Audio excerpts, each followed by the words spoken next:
Merci. Vous pouvez vous asseoir. Le temps passe. Alors, on va de suite aller à la parole que j'ai le privilège d'annoncer ce matin. Et en pensant à ce que je voulais partager pour ce dimanche, je me suis mise à penser à la période dans laquelle nous sommes. De toute évidence, si on regarde un petit peu autour de nous, à moins d'avoir la tête dans le sable, eh bien, on peut voir que les gens sont inquiets, non? Vous connaissez des gens inquiets? Oui. Il y a beaucoup, vous savez, qui n'osent même plus. J'entendais à la télé, je crois, ils disaient qu'il y a toute une partie de la génération nouvelle qui ne veulent même plus avoir d'enfants. On entend que les gens ont des difficultés à se projeter, ils craignent pour l'avenir. Et certains sont vraiment très inquiets. Concernant quoi? Pourquoi sont-ils inquiets?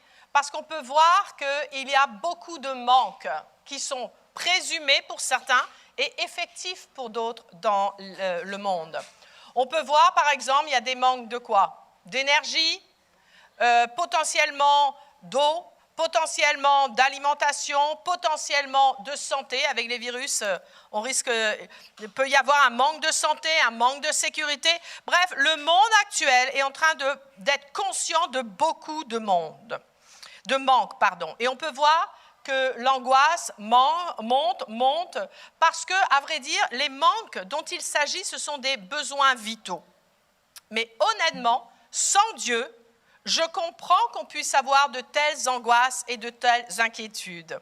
Mais nous ne sommes pas sans Dieu. Et je suis contente de vous apporter la parole parce que vous allez voir que Dieu a prévu, ne laissera jamais tomber les gens qui sont en alliance avec lui. Il va user de bonté envers tout le monde, mais nous avons des promesses. Nous ne pouvons pas vivre comme le monde, nous ne devrions pas vivre comme le monde, et aussi nous ne devrions pas avoir les mêmes craintes que le monde. Regardez avec moi en Matthieu 6, 31. Jésus, là, va nous dire comment réagir au manque. Et non seulement au manque, mais même à l'idée de manquer. Et son conseil va commencer par ce qu'il ne faut pas faire. Nous qui avons une alliance avec lui, le Seigneur va nous dire, voilà ce qu'il ne faut pas faire. Matthieu 6, 31 nous dit, ne vous inquiétez point et ne dites pas, que mangerons-nous? Ici, le manque, vous avez vu, il n'est pas réel, il est potentiel. C'est la peur de manquer. Il nous est dit, que mangerons-nous? Que boirons-nous? De quoi serons-nous vêtus?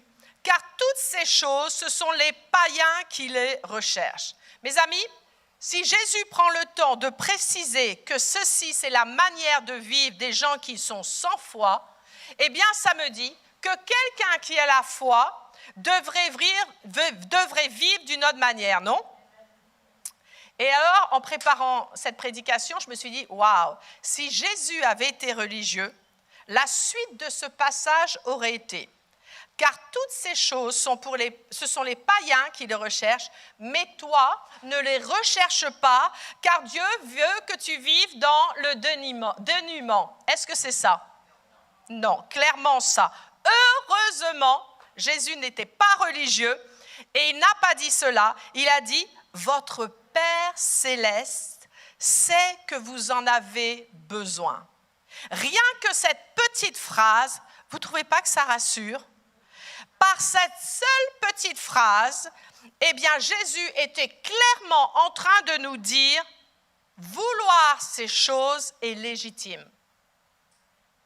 Tellement légitime, sachez que c'est tellement légitime que le Père ne les ignore pas. Votre Père céleste n'est pas en train de les ignorer, mais bien au contraire, il en tient compte.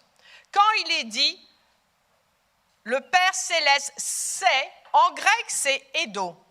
Et eido, c'est voir, tourner les yeux, prêter attention, observer, s'assurer de ce qui va se passer, inspecter, examiner, regarder, éprouver, expérimenter un état ou une condition, connaître quelque chose. C'est-à-dire que quand Jésus nous dit, le Père sait que vous en avez besoin, c'est pas du style, oui, il sait, n'embête pas le Père, il sait. Non, c'est pas ça. Il est en train de dire, oui, il sait. Oui, ton Père céleste a les yeux sur tes besoins, il prête attention, s'assure de ce qui va se passer et connaît ce dont tu as besoin. Mais au verset suivant, Jésus va aussi nous dire quel chrétien n'a pas besoin d'avoir peur du manque ou de la perspective du manque, et ce n'est pas à lui de porter la responsabilité pour pourvoir à ses besoins vitaux. Mais alors c'est étonnant, parce que le conseil qu'il va nous donner va aller à l'inverse de ce que le monde pratique. Le monde, pour pourvoir à ses besoins, s'éparpille de partout. De partout. Il cherche partout comment pourvoir à ses besoins. Et Jésus, dans ce qui suit, va nous conseiller de faire tout le contraire. Et il va nous dire, toi, concentre-toi sur un seul endroit. C'est un petit peu, quand j'ai lu ça, je me suis dit, waouh, c'est comme si le Seigneur avait dit, alors, tu vois, ça c'est une façon de faire, mais toi, c'est à l'opposé qu'il faut que tu regardes. Toi, laisse tomber cette façon de faire, tu as bien pratiqué, tu sais que c'est réellement très stressant. Quelqu'un sait que c'est stressant d'avoir peur de l'avenir, d'avoir peur du manque? Bien sûr, c'est extrêmement stressant. Ça enlève toute joie, ça enlève tout but pour notre vie. Et le Seigneur dit, tu sais quoi, laisse tomber ce côté, regarde de l'autre côté. Il y a une autre façon de faire, toi qui as une alliance avec moi. Et il va nous dire au verset 33 ce qu'il faut faire. Cherchez premièrement le royaume et la justice de Dieu, et tout cela vous sera donné par-dessus. Quand il est dit chercher, en grec c'est zétéo. Ça veut dire chercher avec le but de trouver. À vrai dire, c'est exactement le même mot que ce qui était marqué au-dessus, les païens recherchent. C'est-à-dire que les païens ont la même, et les chrétiens ont la même façon de chercher, mais on va voir qu'ils ne vont pas chercher au même endroit. Et c'est le genre de recherche, vous savez, qui n'est pas faite à la légère. C'est pas le genre de recherche où, ça vous est déjà arrivé, votre mari, votre sœur, votre enfant vous dit « Regarde dans le frigo s'il n'y a pas du beurre. » Et vous ouvrez le frigo, vous regardez « Non, le beurre n'y est pas. » Non, ce n'est pas ça. Le genre de recherche dont il s'agit ici, c'est réellement chercher pour trouver. Et je me dis que si quelqu'un recherche réellement pour trouver, devinez ce qui va se passer. Quand il aura trouvé, déjà, il va trouver, ça c'est très scripturaire, mais quand il aura cherché, il va en faire quelque chose. Quand on cherche quand on fait ce genre de recherche, on est totalement absorbé par notre recherche. Ça ne veut pas dire qu'on n'est pas conscient des autres choses, mais ça c'est notre priorité. Et ce qui nous est dit, cherchez premièrement, le mot premier c'est proton. Vous connaissez ce mot? Alors évidemment, ça veut dire en premier. Certes, ça veut dire en premier. Mais ça veut dire aussi d'abord. Et d'abord, en quel terme? En matière de temps. C'est-à-dire que les gens qui cherchent vont être OK d'investir du temps dans cette recherche. Ça veut dire en matière d'endroit. Ça veut dire que quoi? Eh bien, c'est-à-dire que le focus, on regarde précisément dans un endroit. Ça veut dire d'abord en matière d'ordre également. C'est-à-dire que cette recherche est ma priorité. Le grec proton veut également dire d'abord en matière d'honneur. Ça veut dire que cette recherche, je vais la mettre à un endroit qui est tout à fait particulier dans les priorités de ma vie. Et il nous est dit, cherchez premièrement le royaume de Dieu. C'est quoi le royaume de Dieu? Le royaume de Dieu, une autre façon de le dire, c'est le monde de Dieu. Avec quoi? Avec ses principes, avec sa façon de penser, avec ses valeurs. Ça, c'est le monde de Dieu. Et il nous est dit de chercher premièrement le royaume de Dieu et sa justice. Et je lisais un commentaire qui disait que ce mot justice, pour mieux l'expliquer, disait « ce sont les actes qui constituent la vraie piété ». c'est le culte que Dieu réclame de ceux qui disent le servir. Et je me suis dit, wow, ce n'est pas encore tout à fait net. Donc, j'ai regardé différentes versions de la Bible. Et dans la Bible amplifiée, je vais relire ce verset et vous allez voir que le mot justice va prendre une autre dimension. Mais cherchez d'abord et avant tout son royaume et sa justice, sa façon de faire et d'être juste. Contrairement à ce que beaucoup de gens croient, de chrétiens croient, chercher le royaume de Dieu et sa justice ne consiste pas à faire des activités religieuses. Ce n'est pas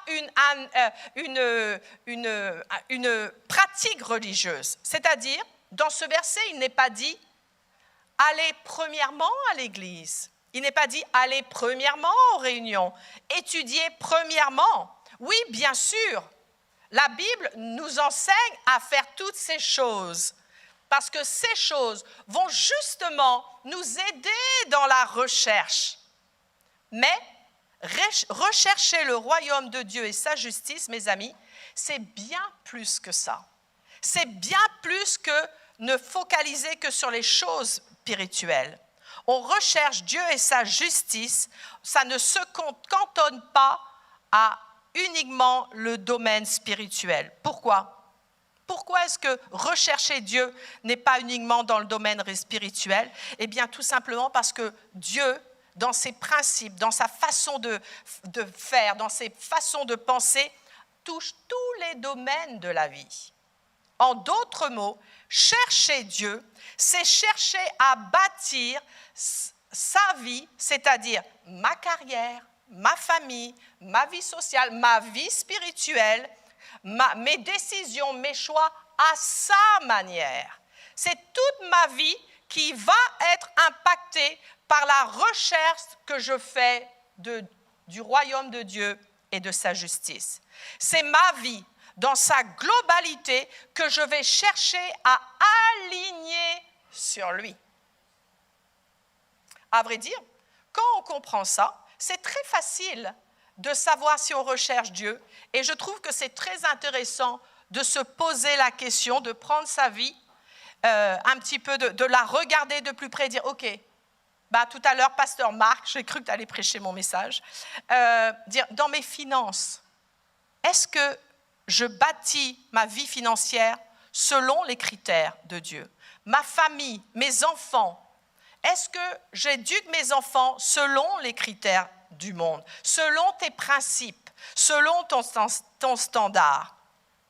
Et c'est assez intéressant parce que Dieu nous dit, Jésus nous dit, écoute, toi, concentre-toi à me découvrir, à comment vivre ta vie maintenant que tu es né de nouveau. Concentre-toi dessus ces choses-là et moi, mon Père, qui sait ce que tu as besoin, eh bien, il nous a dit, et toutes ces choses vous seront données par-dessus. Quand j'ai lu la fin du verset, je me suis dit, et toutes ces choses, je ne sais pas si vous êtes comme moi, mais le simple fait de lire toutes ces choses apporte de la quiétude. On se dit, toutes ces choses, c'est-à-dire que la religion, excusez-moi, nous décrit tellement Dieu comme un pingre, nous décrit tellement Dieu comme un maître dur, un père austère, que lire ce verset, c'est toutes ces choses. Et toutes ces choses, dit, waouh, Seigneur, tu englobes tous mes besoins fondamentaux, tu les englobes. Je n'ai pas à avoir peur de l'avenir. Parce que tant que je cherche en premier, Seigneur, toi, tu t'occupes de moi. Et il nous est dit, toutes ces choses vous seront données par-dessus. En grec, c'est l'idée de poser sur. Viendront se poser sur ma vie. Ajouter, ça veut dire ajouter également. C'est-à-dire qu'alors que je te cherche, tu t'assureras que ça soit ajouté à ma vie. Je ne sais pas si vous avez noté, mais nulle part ici, il est dit d'exercer sa foi pour nos besoins vitaux. Pourquoi? Eh bien parce que le fait que Dieu pourvoit à nos besoins fait partie de l'alliance que nous avons avec lui.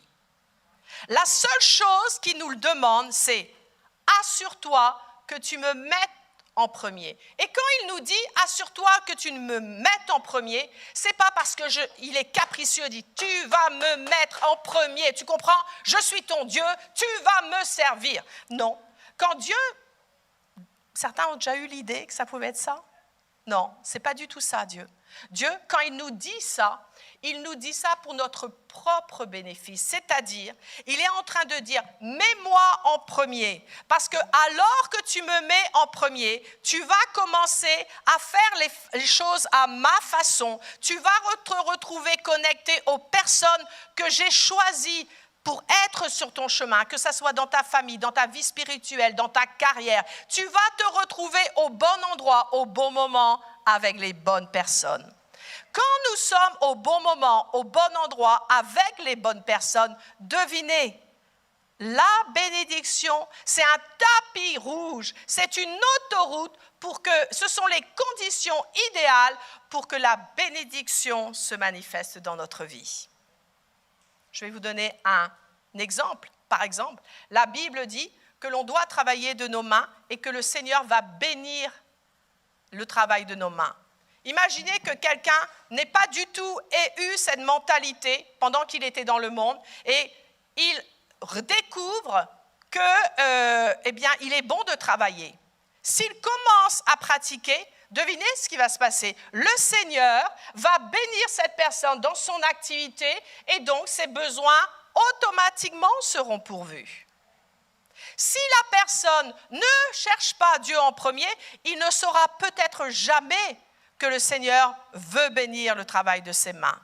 En conséquence, la bénédiction qu'il pourrait avoir sur ses mains ne pourra pas se manifester. Est-ce que vous voyez le schéma? C'est exactement, vous savez, il y en a qui n'ont jamais pris le temps de chercher Dieu et ils ne savent pas que Dieu veut les faire prospérer. Résultat des courses, ils n'auront jamais le courage et l'audace, même si Dieu ouvrait les portes grandes ouvertes pour eux, ils n'auraient jamais l'audace d'aller dans certains milieux de la société, même s'ils en ont les talents. Même s'ils ont les talents qu'il faut pour peut-être travailler dans ces endroits-là.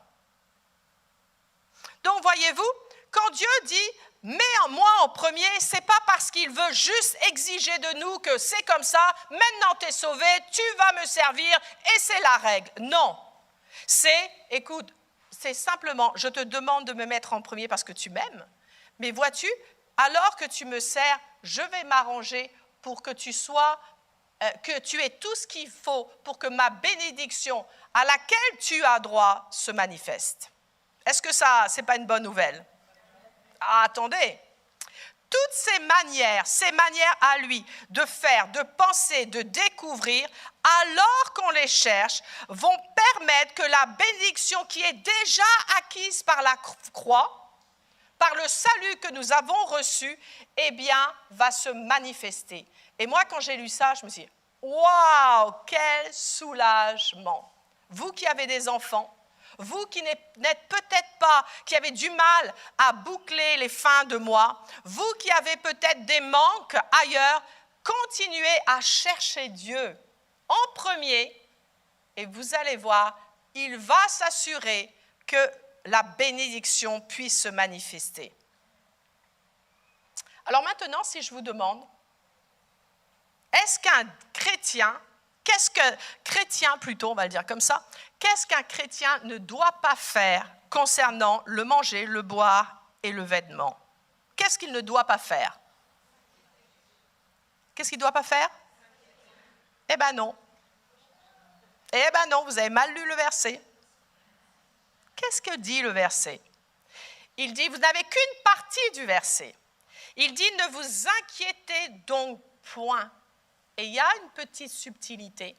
Et ne dites pas, que mangerons-nous, que boirons-nous, de quoi serons-nous vêtus? Beaucoup de gens, quand on parle de ce verset, zappent le fait qu'il ne faut pas dire, qu'il y a quelque chose qui ne doit pas être dit. Ce verset me dit que l'idée de manquer, la pression éventuellement d'un manque, va m'amener à faire deux choses. Première chose, va mettre de la peur en moi, ne vous inquiétez pas. Deuxième chose, va me donner l'occasion d'ouvrir ma bouche et de dire la mauvaise chose. Parce qu'il nous est dit, ne dites pas. Ne dites pas. Oui, il faut réaliser que le manque va nous donner l'opportunité, ou la peur du manque, la pression du manque, va nous donner l'occasion de parler contre ce qu'on attend. Le manque va nous donner l'opportunité, je dirais ça autrement, de mal dire, et dans un terme plutôt biblique, de maudire. C'est-à-dire que quand je dis mal, je maudis. Quelqu'un qui a cette pression du manque aura tendance à dire les choses justement qu'il ne faut pas dire. Et si je ne contrôle pas ma bouche, la pression va m'amener à dire des choses injustes. Pourquoi? Parce qu'elles émaneront directement de ma crainte du manque.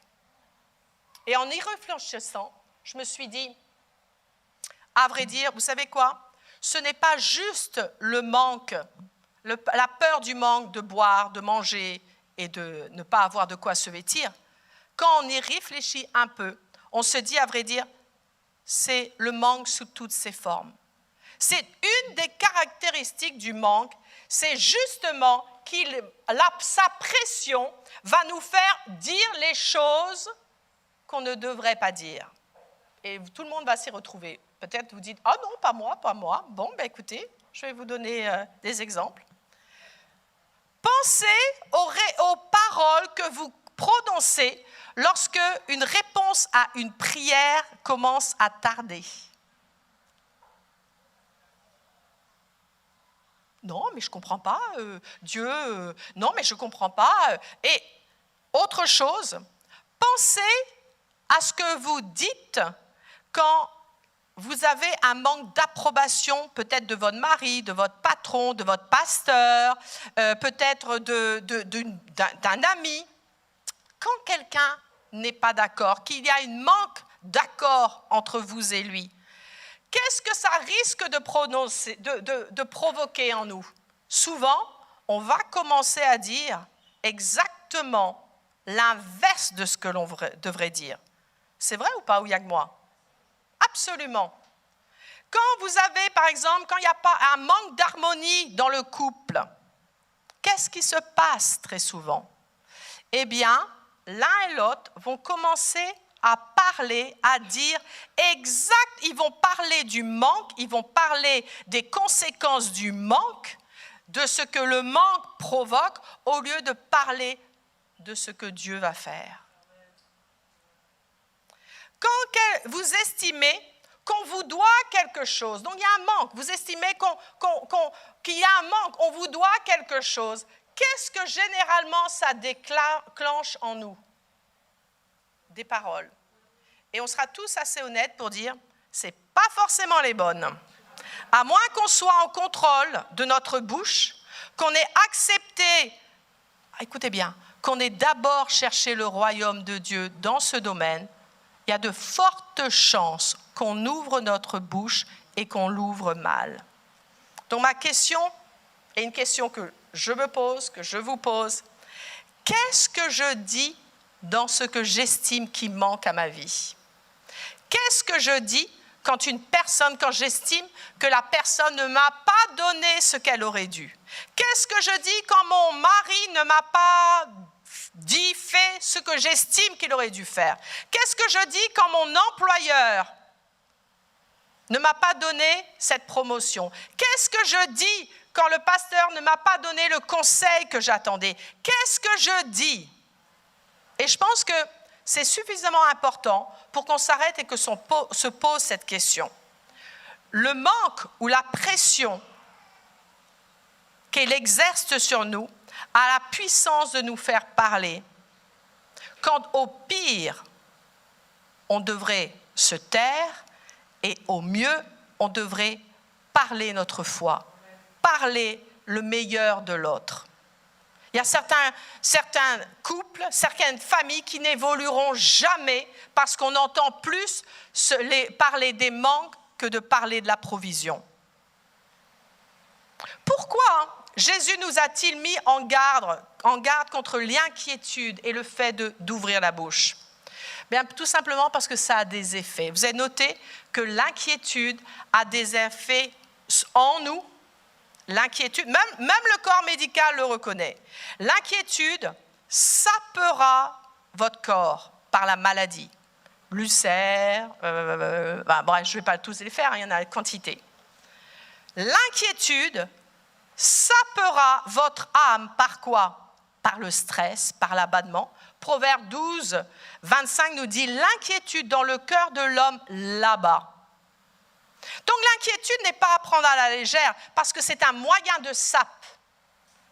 Et ne pas tenir sa bouche, mes amis, ce n'est pas non plus à prendre à la légère. Pourquoi?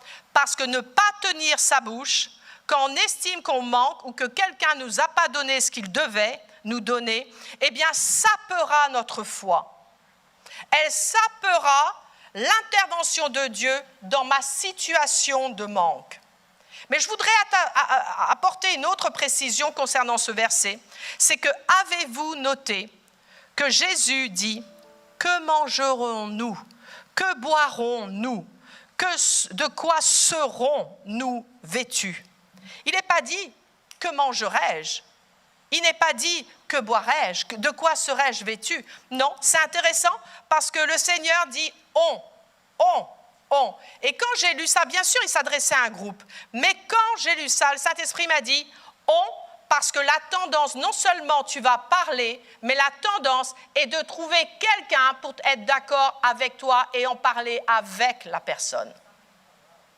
Donc, si cette personne est spirituelle, elle va vous encourager, elle va m'encourager à dire « Ne dis pas ces choses, ne dis pas ces choses sur ton fils, ne parle pas de ces choses concernant ton fils, ne parle pas de ces choses concernant ta carrière. » Et si elle n'est pas spirituelle, devine quoi? On va en parler. Et on va vraiment se demander « Mais qu'est-ce qu'on va manger ? Mais qu'est-ce qu'on va boire? Mais qu'est-ce que sera ton avenir? Mais qu'est-ce que va devenir ton couple? Mais qu'est-ce que va devenir ta maison? Tu vas la perdre, ta maison. Je te le dis, tu vas la perdre. Eh oui, je te le dis, tu vas la perdre. Mais c'est exactement, sous des semblants de conversation, vous aurez toujours quelqu'un qui sera d'accord pour discuter de ce qu'on ne devrait pas discuter. Pour faire des commentaires, donner un avis sur ce qui ne devrait pas être discuté. Parler vraiment en soi, il n'y a aucun problème à dire les choses. Maintenant, ça dépend de quel endroit on les dit et pour quelle raison on les dit. Le danger de trouver quelqu'un qui veut bien parler avec vous sans que la foi soit mêlée, sans que ça soit... Et vous savez, généralement, quand c'est comme ça n'a aucune raison constructive. La raison pour laquelle c'est dangereux, c'est que ce que nous allons, les peurs que nous portons, le désaccord que nous portons, la déception que nous portons, l'amertume que nous portons, peut-être la frustration que nous portons, devinez ce qui va se passer? Elle va contaminer l'autre. Le problème, et la Bible nous dit en Jacques 3, 5, que la langue est comme un petit feu qui embrase une grande forêt. La langue aussi est un feu. Et on voit que, alors j'essaie de finir pour ne pas vous garder trop longtemps, donc vous lirez Jacques 3, versets 5 et 6. La langue est clairement décrite comme quelque chose qui se propage. Ma question est, première question, que dit-on quand il y a la pression du manque, quand on estime qu'on a un manque? Deuxième question, à qui le dit-on? Et parce que voyez-vous, ça va être propagé. Mais ce que j'ai vu faire, généralement, la situation va s'arranger pour la personne. Les choses vont changer. Parce que finalement, eh bien, Dieu a répondu à l'attente qu'on avait d'une manière ou d'une autre, ou peut-être qu'il nous a changé. C'est déjà arrivé? Absolument. Le problème, c'est que les paroles que vous aurez échangées avec les on, avec la personne avec qui vous avez partagé, eh bien, tout simplement, peut-être pour vous, ça serait arrangé, mais ces paroles vont rester dans la personne. Et au prochain tournant, j'ai envie de dire, qui se présentera, le diable se servira de tout ce que vous avez déversé en amertume, en frustration, en cette peur du manque, tout ce que vous aurez déversé dans l'autre, peut-être que la personne ayant été d'accord, on m'aura même confirmé, eh bien ça reste. Et c'est ça qui est dangereux. Vous savez, on connaît tous des enfants qui ont perdu contact avec leur père parce que la mère était en manque, parce que peut-être il y avait un divorce, et elle a déversé toutes ses peurs de cet enfant. Et la relation a jamais ruinée avec le père. Vrai ou pas? Vous connaissez? Le père, la mère, hein, vous comprenez ce que je veux dire. Combien de chrétiens ne sont pas sortis des églises parce qu'ils ont entendu d'autres chrétiens parler de leur frustration alors qu'eux-mêmes n'étaient même pas conscients de ce qui se passait. Vrai ou pas? Des chefs, sur le travail, des gens, par exemple, moi j'ai vu ça, un chef de service arrive et parce que des gens ont déjà parlé, il lui est impossible de faire la tâche à laquelle il était appelé. Mes amis, ces histoires de parler quand la frustration, parce qu'on estime qu'il y a un manque, est terrible. Elle est terrible, bien sûr, pour soi, mais elle est terrible pour les autres. Et elle fait des dégâts phénoménaux. Mais j'ai une bonne nouvelle. Vous savez, regardons ce que Jésus a fait. Jésus est passé par un temps, on peut dire, où il manquait de tout. Quand il est allé à la croix, il faut réaliser qu'il a été dépourvu de tout. Il a manqué de l'amour du Père, il a manqué de l'amour de ses disciples, il a manqué de bon traitement, il a manqué de dignité, il a manqué de tout. Et en Psaume 38, il avait été prophétisé concernant ce moment. Regardez en Psaume 38, 13. « Ceux qui en veulent à ma vie me tendent des pièges. Ceux qui cherchent mon mal parlent de ruine. » Il est possible de parler la ruine? Oui, apparemment. « Ceux qui cherchent mon mal parlent de ruine. Et chaque jour, ils méditent des tromperies. Mais moi, écoutez bien ce que le Seigneur a fait. Mais moi, comme un sourd. » Est-ce que vous conviendrez que Jésus n'était pas sourd? Comme un sourd, ça veut dire il avait choisi de l'être à ce moment-là. Il a choisi de ne pas écouter ceux qui parlaient mal de lui. Il a choisi de ne pas écouter ceux qui parlaient la ruine. Il a choisi la vie. En plein milieu de son manque, il a choisi la vie. Comment? En étant sourd. Et il est dit, mais moi, comme un sourd, je n'entends point. Je suis comme un muet. On est d'accord, il n'était pas muet. Il a choisi de l'être. Je suis comme un muet qui n'ouvre pas la bouche. Oui, je suis comme un homme qui n'entend point et qui n'a point de réplique en sa bouche. C'est à toi, Éternel, que je m'attends. Tu répondras, Seigneur, mon Dieu. Et vous voyez ce que sa réaction face au manque a fait, c'est-à-dire qu'il a décidé de ne pas donner plus de change au manque qui était réel. Parfois, des fois, c'est dans notre imagination, des fois, c'est juste une peur, mais des fois, c'est réel. Pour lui, c'était réel. Et bien que c'était réel, il a décidé, je ne vais ni entendre, ni répliquer. Mais on voit aussi les faits. C'est quoi? Eh bien, c'est qu'en plein milieu de son manque, la foi dans la solution du Père, la foi dans la fidélité du Père, la foi dans la certitude que Dieu allait répondre, n'a jamais flanché. Il était capable. Pourquoi? Parce que c'était juste Jésus, c'était un gentil. Non, c'est pas. La Bible nous dit qu'il n'y a aucune exception. On est tous traités au même niveau. Non, la seule raison pour laquelle Jésus a pu garder sa foi intacte, c'est parce qu'il a décidé de ne pas céder à la pression de parler, ne pas céder à ce qu'il entendait. Et je trouve ça extraordinaire, après avoir entendu dans les premiers versets qu'on a lus, toute la pression qu'il y avait contre lui, je trouve ce verset 16, juste extraordinaire. Car c'est à toi, Éternel, que je m'attends. Tu répondras, Seigneur mon Dieu. Tout est dit. Tout est dit. Et ce n'est pas arrivé par miracle, c'est parce qu'il a décidé de ne pas s'engager dans certaines voies. Quand le manque fait rage, ou quand la pression du manque fait rage, mes amis, la seule chose qu'on a besoin de faire, c'est fermer la bouche. Et à partir du moment où on ferme la bouche, notre foi, parce qu'on a tous la foi en Dieu, notre foi en Dieu va pouvoir rester intacte. Si on ouvre la bouche, notre propre foi, ça va être comme de la rouille. Elle va attaquer notre foi. Donc ça, c'était la bonne nouvelle. Et ça, c'est pas compliqué à faire. Et je voudrais préciser, plus on recherche Dieu, plus on a les yeux sur le royaume de Dieu et sur ses façons de faire. Vous avez remarqué, moi, c'est difficile. C'est souvent quand on a arrêté de mettre Dieu à sa place que d'un seul coup, on va commencer à entendre et à parler et surtout à s'y donner. Entendre et parler, on ne peut pas arrêter, mais répliquer, c'est notre choix.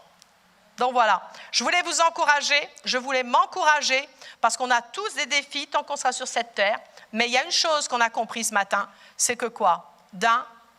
Mes besoins essentiels, tant que je regarde à Dieu, il est en train de me diriger pour qu'ils soient tous pourvus et Dieu n'est pas chiche avec abondance. Deuxième chose, il y a un piège. Quand je sens le manque, la frustration de ce que j'estime qui manque, j'ai une façon de faire qui ne va pas être celle du monde, dire, mais qui va être de se taire. Donc voilà, je voulais vraiment vous encourager. Continuez à croire, continuez à mettre votre confiance dans le Seigneur parce qu'il est fidèle. Père, dans le nom de Jésus, Seigneur, nous te remercions et vraiment combien nous voulons te dire merci pour la vérité, celle qui éclaire, Seigneur, notre âme, celle qui nous donne la puissance, Seigneur, pour ne pas vivre dans les mêmes pièges que le monde. Seigneur, nous te remercions parce que tu es un bel exemple. Tu nous as montré un chemin vers la liberté, vers la force, Seigneur, vers ce que tu as à vrai dire pour nous. Et nous te remercions dans le nom de Jésus. Amen.